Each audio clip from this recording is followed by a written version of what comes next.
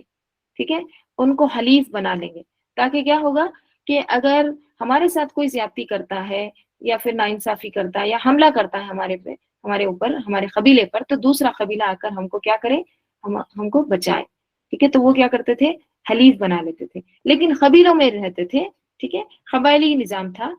تو کوئی یہ سوچ بھی نہیں سکتا تھا کہ قبیلے کے باہر جا کر رہے. ٹھیک ہے، یعنی قبیلے سے نکل کر کہیں اور جا کے بسنا، سیٹلڈ ہونا کوئی دوسری کنٹری میں، دوسری جگہ. دیکھیے پورا جنگل تھا، جیسی شہر سے نکلتے جانور، بھیڑیے، ڈاکواں، یہ سارے چیزیں رہتی تھی. ایسے نہیں تھا کہ وہاں پر ہوٹل ہے بک کر لو، ٹھیک ہے یہاں گھر بیٹھے، ایسا کچھ نہیں. تو لوگوں کو اپنے قبیلوں میں رہنا، اپنے ٹرائب کے ساتھ رہنا یہ زیادہ سیف رہتا تھا. ٹھیک ہے، تو باہر جا کر رہنا وہ سوچ بھی نہیں سکتے تھے. ٹھیک ہے، کوئی دکانیں نہیں تھی، کوئی بازار نہیں تھا. ٹھیک ہے، وہ قبیلوں میں ہی سب کچھ بازار تجارت ہوتی تھی. ٹھیک ہے، اپنا ایک ان کا نظام رہتا تھا. ٹھیک ہے، تو اگر کوئی اس قبیلے کا بندہ ان کے قبیلے سے کوئی بغاوت کرتا، ٹھیک ہے، تو وہ بہت بڑی بغاوت سمجھی جاتی تھی. ٹھیک ہے، اگر کوئی شخص قبیلے کے اندر کا اب سردار کی مرضی کے بغیر وہاں سے نکل جاتا ہے تو اس کو بہت سزائیں دی جاتی یا اس کو پکڑا جاتا، اس سے پوچھ تاچھ ہوتی کہ یہ کیوں کیا تم نے. ٹھیک ہے، انہیں اس کو باہر نکلنے کے لیے بہت سارے لوگوں کی اجازت لینا پڑتا، پوچھنا پڑتا. جیسے اس کو ایسی ایگزامپل سے جیسے سمجھ سکتے کہ جیسے لڑکی کی شادی ہوتی سسرال میں، اس کو کہیں جانا ہے کسی کے پاس، تو اس کو ان سے اجازت لو، ان سے اجازت لو. اگر ساس اجازت دیں تبھی جاؤ. رائٹ، ہوتا ہے نا. ماں کے گھر میں تو ایسی کوئی اجازت لینے کی ضرورت نہیں پڑتی، ادھر آ کے ان سے پوچھو، ان سے پوچھو، رہتا نا بہت زیادہ. تو قبائل میں بھی کیا تھا کہ سردار کی اجازت کے بغیر کوئی باہر نہیں جاتا تھا. کہیں جانا ہوتا تو سردار سے پوچھو، ٹھیک ہے، وہ اجازت دے تو جا سکتے، نہیں تو نہیں. ٹھیک ہے، اب یہ سب کچھ تھا. ٹھیک ہے، تو ایک طرح سے یہ قبیلہ جو تھا یہ گھر کی طرح تھا. ٹھیک ہے، اور قبیلے کا جو نظام ہوتا تھا بہت مضبوط ہوتا تھا. اگر کوئی اس کو توڑتا، یہ نظام کو، اس سے بغاوت کرتا تو وہ بہت بڑا جرم سمجھا جاتا تھا. ٹھیک ہے، اب کیا ہوا تھا کہ مسلمانوں نے اسلام قبول کیا تو یہ ان کی نظر میں کیا تھا، بغاوت کیا. ٹھیک ہے، پہلی بات تو یہ ہو گئی. دوسری بات کیا تھی کہ انہوں نے اپنا قبیلہ چھوڑ کر، اپنا شہر چھوڑ کر، اپنا ملک چھوڑ کر ہجرت کر لی. یہ دوسری بغاوت ہو گئی. تو اب وہ آسانی سے نہیں چھوڑ سکتے تھے. دیکھیے ورنہ کیا ہوتا، ورنہ قریش یہ کہتے چلو اچھا ہو گیا جان چھوٹی ان سے، ہمارے سر سے بلا ٹلی، اچھا ہی ہوا، سب کے سب باغی تھے یہاں سے چلے گئے، اب ہم سکون سے رہیں گے. ایسا کر سکتے تھے نا، ایسے نہیں کرتے تھے. کیوں نہیں کرتے تھے؟ نہیں، ان کو سزا دینا رہتا تھا. یہ ایسا کیسے بغاوت کر سکتے، ہمارے قبیلے کے خلاف کیسے جا سکتے. تو انہوں نے کیا کیا، مسلمانوں کو پیچھا کیا. ہم؟ اتنا بھی نہیں، صرف پیچھا ہی نہیں کیا، وہاں بھی پہنچ جاتے نجاشی کے دربار میں، وہ کنٹری میں بھی آ جاتے اور وہاں جا کے بولتے کہ ہمارے لوگ ہیں، ہمارے حوالے کر دو ان کو، ٹھیک ہے، ہم دیکھ لیں گے ان کو کیا. تو یہ بھی چیزیں ہیں. تو یہ چیزیں سمجھنا ضروری ہے کہ قبائلی نظام کیسے ہوتا تھا. ٹھیک ہے. تو اب کیا ہوتا ہے، مسلمانوں کی واپسی کے لیے قریش کا حربہ. ٹھیک ہے.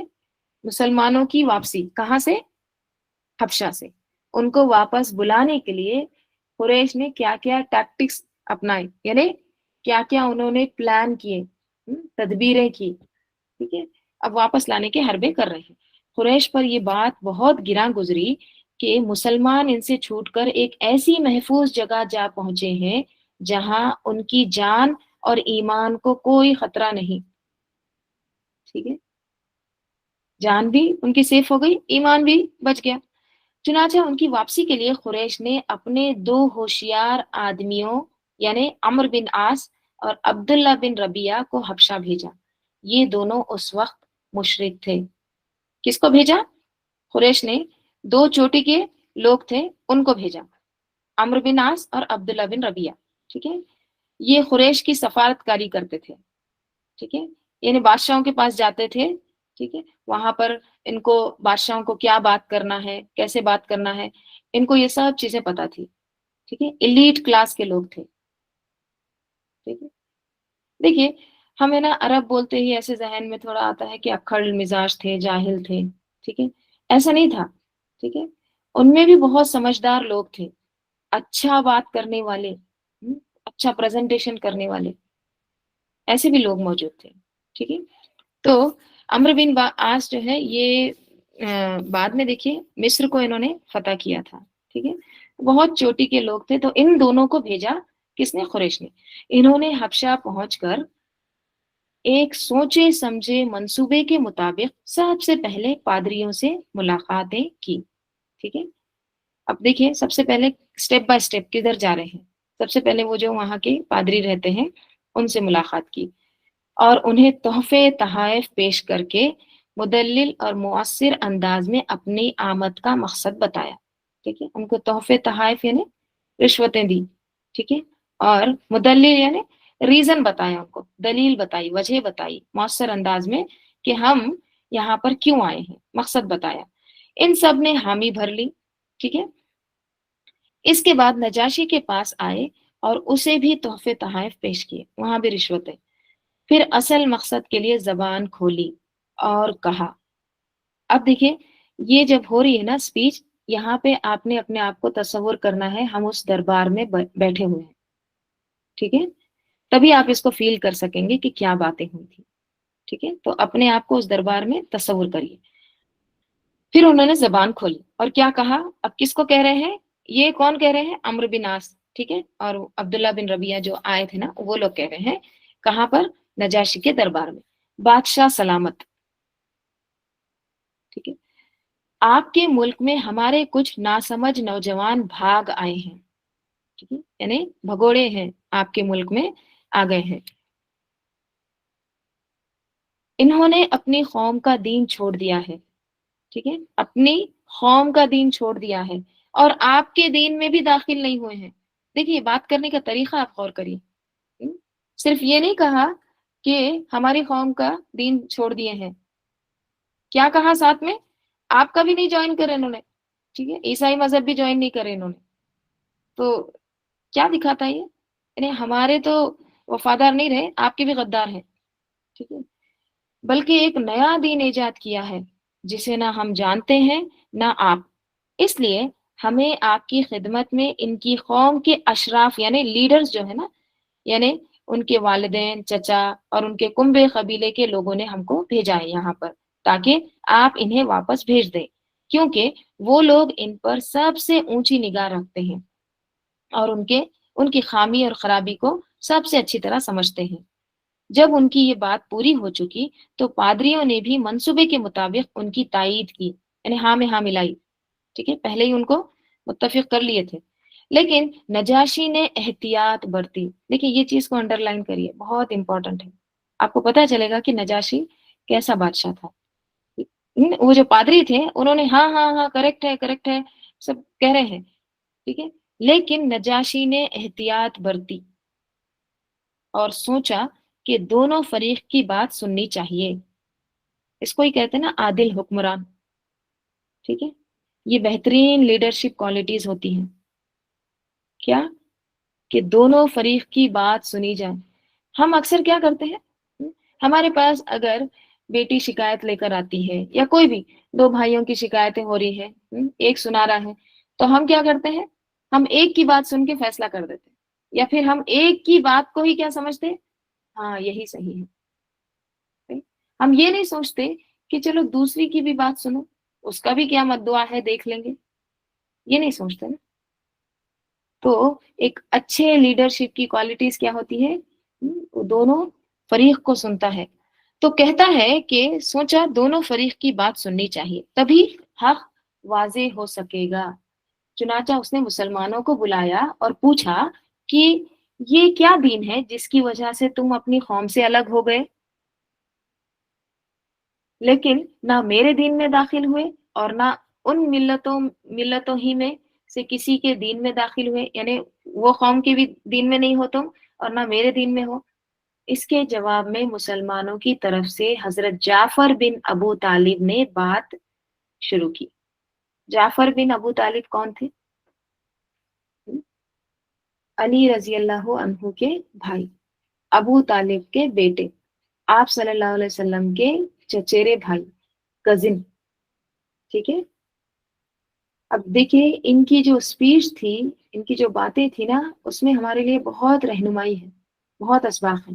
ٹھیک ہے، آپ نے کیا تصور کرنا ہے، آپ وہاں پر بیٹھے ہیں، ٹھیک ہے، جعفر رضی اللہ عنہ اب اپنی اسپیچ شروع کر رہے ہیں. کیوں؟ کیونکہ نجاشی نے ان کو پوچھا کہ بتاؤ کیا حقیقت ہے اس کی. ٹھیک ہے، یہ تو یہ کہہ رہے ہیں، اب تمہاری سائڈ بتاؤ.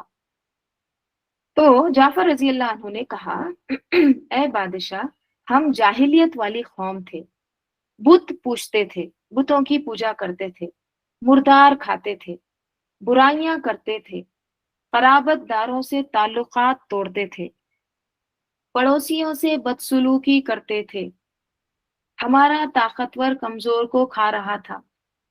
ہم اسی حالت میں تھے کہ اللہ نے ہم ہی میں سے ایک رسول بھیجا.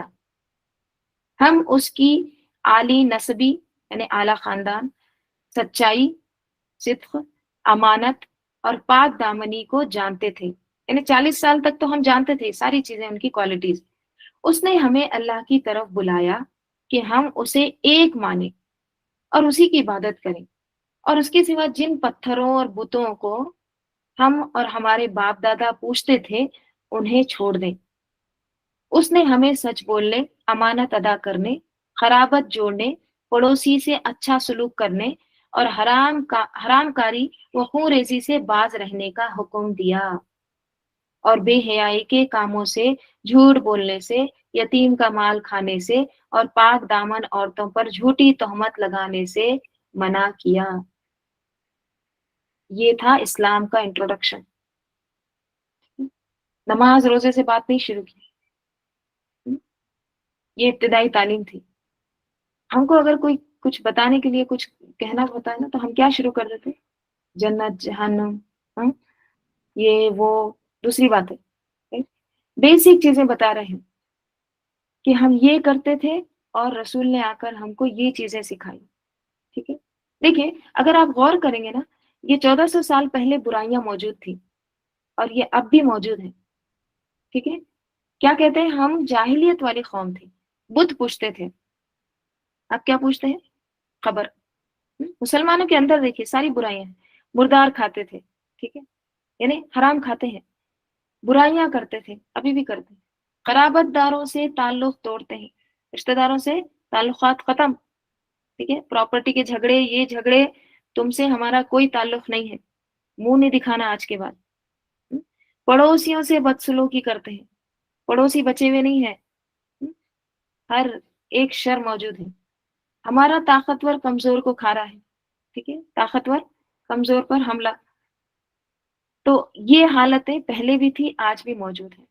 تو اللہ تعالیٰ نے ہم میں ایک رسول بھیجا، تو وہ کیسا تھا؟ وہ امین، صادق، پاک دامن تھے، اور انہوں نے ہم کو ایک اللہ کی طرف بلایا. ٹھیک ہے، یہ بتوں کو چھوڑ دو، صرف ایک اللہ کی عبادت کرو، اور پھر سچ بولنے، امانت ادا کرنے، اور رشتہ داری جوڑنے، پڑوسیوں کے ساتھ اچھا سلوک کرنے، اور حرام کام چھوڑنے سے ہم کو باز رکھا یا اس کا حکم دیا. بے حیائی کے کاموں سے رکنے کے لیے، جھوٹ بولنے سے، یتیم کا مال کھانے سے، پاک دامن عورتوں پر جھوٹی تہمت لگانے سے منع کیا. اس نے ہمیں یہ بھی حکم دیا کہ ہم صرف ایک اللہ کی عبادت کریں، اس کے ساتھ کسی کو شریک نہ کریں. اس نے ہمیں نماز اور زکوٰۃ اور روزے کا حکم دیا. عبادات کا بعد میں ذکر آ رہا ہے. ٹھیک ہے، ہاں. حضرت جعفر رضی اللہ عنہ نے اسلام کے اور بہت سے احکام بھی گنوائے، پھر کہا کہ ہم نے اس پیغمبر کو سچا مانا، اس پر ایمان لے آئے، اس کی پیروی کی، اور اس کے لائے ہوئے دین الہی میں اس کا اتباع کیا. چنانچہ ہم نے صرف ایک اللہ کی عبادت کی، اس کے ساتھ کسی کو شریک نہیں کیا، اور جو چیزیں اس نے حرام بتائی انہیں حرام مانا. جو رسول نے حرام بتایا ہے ہم نے اس کو حرام مانا، اور جو چیزیں حلال بتائی ہے انہیں ہم نے حلال مانا. ٹھیک ہے، اس پر ہماری قوم ہم سے بگڑ گئی، اس نے ہم پر ظلم و ستم کیا. بس ہمارا اتنا قصور تھا، ہم ایمان لے آئے، تو انہوں نے کیا کیا؟ ہم پر ظلم و ستم شروع کر دیا، اور ہمیں دین سے پھیرنے کے لیے فتنوں اور سزاؤں سے دوچار کیا، تاکہ ہم اللہ کی عبادت چھوڑ کر بت پرستی کی طرف پلٹ آئیں، اور جن گندی چیزوں کو حلال سمجھتے تھے انہیں پھر حلال سمجھنے لگے. یعنی پہلے جو گندی چیزوں کو ہم نے حلال سمجھ کے اس کو اپنا لیا تھا، پھر سے اس کو حلال سمجھنے یہ چاہتے ہیں. جب انہوں نے ہم پر بہت قہر و ظلم کیا، زمین تنگ کر دی، ہمارے اور ہمارے دین کے درمیان رکاوٹ بن کر کھڑے ہو گئے، تو ہم نے آپ کے ملک کی راہ لی، تو ہم نے آپ کے ملک میں مائگریٹ کیا اور آپ کو دوسروں پر ترجیح دی. دیکھیے کس طرح سے بات کر رہے ہیں جعفر رضی اللہ عنہ، ان کا کانفیڈنس دیکھیے آپ. ٹھیک ہے، ہم نے آپ کے ملک کی راہ لی اور آپ کو دوسروں پر ترجیح دی، اور آپ کی پناہ میں رہنا پسند کیا، اور یہ امید کی کہ اے بادشاہ آپ کے پاس ہم پر ظلم نہ کیا جائے گا. یہ ساری اسپیچ کس نے دی؟ جعفر رضی اللہ عنہ نے. نجاشی نے یہ بات سنی تو حضرت جعفر رضی اللہ عنہ سے کچھ قرآن پڑھنے کی فرمائش کی. ٹھیک ہے، اب دیکھیے اللہ تعالیٰ کس طرح سے کس کو دین کی طرف پھیرتا ہے. ٹھیک ہے، تو اب یہ بات کہہ دی انہوں نے، تو نجاشی نے کیا کہا کہ مجھے تھوڑا قرآن سنائیے آپ. انہوں نے کاف ہا یا عین صاد یعنی سورہ مریم کی ابتدائی آیات تلاوت کی. ٹھیک ہے، یہ پیج صحیح ہے نا؟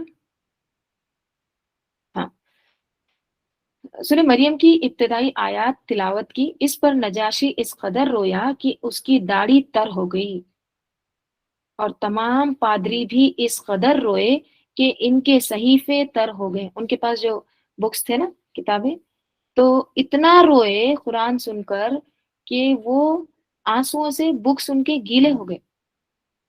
نجاشی کی پوری داڑھی گیلی ہو گئی.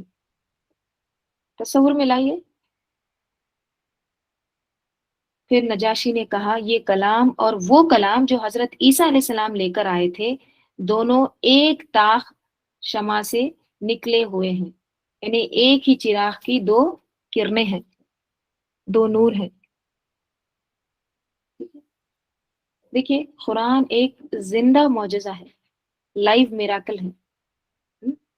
دنیا کا کوئی میوزک ایسا نہیں ہے جو آپ کو جھکا دے، آپ کو سجدے میں گرا دے. قرآن ایک ایسا معجزہ ہے. سورہ نجم سنی، سارے مشرکین جھک گئے، سجدے میں گر گئے، اور یہاں پر نجاشی پادری رو رو کر ان کا برا حال. اس سے کیا پتہ چلتا ہے؟ قرآن کی عظمت پتہ چلتا ہے، قرآن کی تاثیر. ٹھیک ہے، قرآن کے ذریعے لوگوں کو تعلیم دینے کا فائدہ.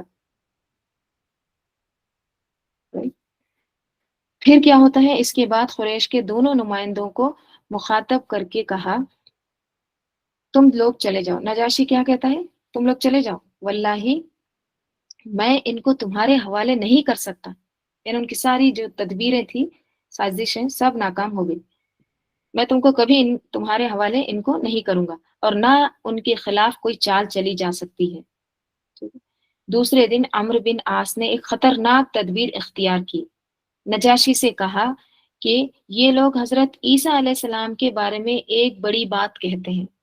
دیکھیں، بس اتنا نہیں، دوسرے دن پھر آ گئے، کیا کہا، نہیں نہیں یہ لوگ نا ہمارا تو خیر چھوڑو، آپ کے دین کے بھی بارے میں ایک بہت خطرناک بات کہتے ہیں۔ ٹھیک ہے، اب پھر سے بلایا گیا جعفر رضی اللہ عنہ کو، پھر سے پورا دربار سیٹ۔ اس پر نجاشی نے مسلمانوں کو پھر بلوایا اور حضرت عیسیٰ علیہ السلام کے بارے میں سوال کیا کہ کیا کہتے ہیں۔ حضرت جعفر رضی اللہ عنہ نے کہا ہم ان کے بارے میں وہی بات کہتے ہیں جو نبی صلی اللہ علیہ وسلم لے کر آئے ہیں، یعنی وہ اللہ کے بندے ہیں، غلام ہیں، اس کے رسول ہیں، اس کی روح اور اس کا وہ کلمہ ہے جسے اللہ نے کنواری پاک دامن مریم سلام علیہا کی طرف القاء کیا تھا۔ جو بات آپ صلی اللہ علیہ وسلم لے کر آئے، سچی بات وہی انہوں نے کہی، چاہے جان چلی جائے ہم سچ ہی بولیں گے، رائٹ۔ اس پر نجاشی نے زمین سے ایک تنکا اٹھایا، ٹھیک ہے، باریک ذرہ، اور کہا اللہ کی قسم جو کچھ تم نے کہا ہے اس سے عیسیٰ علیہ السلام اس تنکے کے برابر بھی بڑھ کر نہیں ہے اور نہ اس سے کم، یعنی جتنا تم نے کہا ہے نا، تن کے برابر بھی بڑھ کر نہ ہے، ٹھیک ہے، اور نہ کم، یعنی برابر کہا تم نے، ٹھیک ہے۔ جاؤ تم لوگ میرے قلمرو میں امن و امان سے رہو، قلمرو یعنی یہ میرا جو ایریا ہے، علاقہ، ٹیریٹری، وہاں پر امن و امان سے رہو۔ جو تمہیں گالی دے گا اس پر تاوان لگایا جائے گا، تاوان یعنی فائن، جرمانہ، چٹی۔ جو تم کو ستائے گا، گالی دے گا نا، اس پر جرمانہ ہوگا۔ جو تمہیں گالی دے گا، وربلی جو ابیوز کرے گا، اس پر تاوان لگایا جائے گا، فائن۔ جو تمہیں گالی دے گا اس پر تاوان لگایا جائے گا۔ دیکھیے، ریپیٹ 3 بار، مجھے سونے کا پہاڑ ملے تو بھی گوارا نہیں کہ میں تم سے، کیا، مجھے سونے کا پہاڑ ملے تو بھی گوارا نہیں کہ تم میں سے کسی کو ستاؤں۔ سونے کا پہاڑ بھی مل جائے تو میں مسلمانوں کو نہیں ستاؤں گا۔ اس کے بعد حکم دیا کہ قریش کے نمائندوں کو ان کے تحفے تحائف واپس کر دیے جائیں۔ چنانچہ یہ دونوں صحابہ نے منہ لٹکائے مکہ واپس لوٹے اور مسلمانوں نے اچھے دیار میں اچھے ہمسائے کے ساتھ قیام کیا۔ کیا حال ہو گیا، سمجھ میں آ گیا سارا؟ اب مشرکین کا کیا حال تھا، اس ناکامی، مشرکین کی حیرت، اس ناکامی پر مشرکین نے بہت پیچ و تاب کھایا اور چاہا کہ باقی مسلمانوں پر ٹوٹ پڑے۔ اب یہ جو دوسرے ہاتھ آئے ہیں نا، ان پر ہی ٹوٹ پڑیں گے۔ بالخصوص وہ یہ دیکھ رہے تھے کہ نبی صلی اللہ علیہ وسلم اپنی تبلیغ کے کام کیے جا رہے ہیں، یعنی اتنی مخالفت کے باوجود دعوت تبلیغ کا کام رک رہا نہیں ہے، چل رہا ہے، ٹھیک ہے۔ لیکن وہ یہ دیکھ کر الجھن میں پڑ جاتے تھے کہ سخت سے سخت دھمکی کے باوجود ابو طالب آپ کی مدد پر کمر بستہ ہے اور ان سے ٹکرانا آسان نہیں، اس لیے ان کی سمجھ میں نہیں آتا تھا کہ کیا کریں۔ کبھی خونخواری کا جذبہ غالب آتا اور کبھی آپ صلی اللہ علیہ وسلم کو اور بچے کچے مسلمانوں کو سزا دینے لگتے تھے، تو کبھی بحث و مناظرے کے دروازے کھول دیتے، کبھی دنیا کی پرکشش چیزوں کو پیشکش کرتے، تو کبھی کچھ لو کچھ دو کے اصولوں پر سودے بازی کرتے رہتے تھے، اور کبھی سوچتے کہ نبی صلی اللہ علیہ وسلم کا صفایا کر کے اسلام کا چراغ گل کر دیں، مگر ان میں سے کوئی بات بن نہ سکی اور کسی طرح مراد پوری نہ ہو سکی، بلکہ ان ساری کوششوں کا نتیجہ ناکامی و نامرادی کی شکل میں ظاہر ہوا۔ اگلے سطور میں ہر ایک کا مختصر سا خاکہ پیش کیا جا رہا ہے۔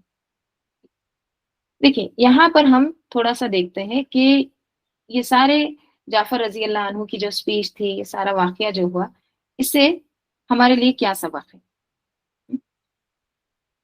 آپ لوگ بھی شامل ہو سکتے ہیں، ٹھیک ہے۔